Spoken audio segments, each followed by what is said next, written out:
আসসালামু আলাইকুম। সকলে ভালো আছেন? আমি এই দোয়াই করি আপনারা ভালো থাকেন, সবসময় এই দোয়া করি। আজকে একটা টপিক নিয়ে আসলাম আপনাদের মাঝে। যখন যখন তোমার কেউ ছিল না, তখন ছিলাম আমি।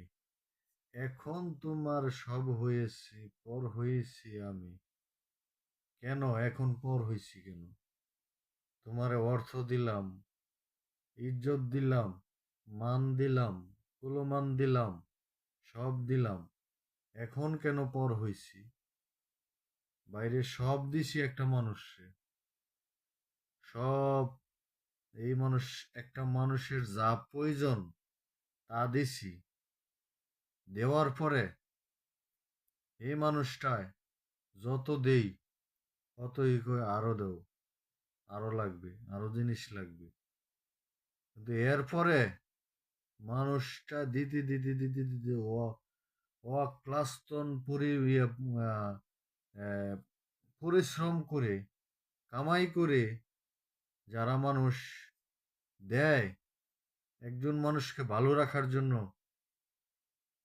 অনেক পরিশ্রম করে, কিন্তু শেষ পর্যন্ত সেই মানুষটায়, যে মানুষটা তার তার জন্য এত করেছে, এই মানুষটায় শেষ পর্যন্ত কষ্ট পেয়ে তার কাছ থেকে আসতে হয়। কেন? এটার উত্তর দিবেন আমাকে সবাই ভাই। বেশিরভাগ বোনেদেরকে এই কথাটা বলছি, এটা আমার কমেন্ট বক্সে উত্তর দিবেন। একটা বোন লিখেছে আমাকে এই কথাটা। কেন সব বাংলাদেশের সব নারী কেন এক হয় না? নারী জাত কেন কালফিট হবে? আমি চাই ভালো ভালো কাজ করতে, যেন নারী জাতের জন্য কোনো বদনাম না হয়, সম্মান থাকে, আদর্শ থাকে, নেহ থাকে। আমার একজন আপু কমেন্ট করছে, আমাদের নারী জাত এমন কেন? মানুষকে কেন ঠকায়? মানুষকে ভালোবেসে কাছে আইন না লাথি মেরা ফালায় দেয় কেন?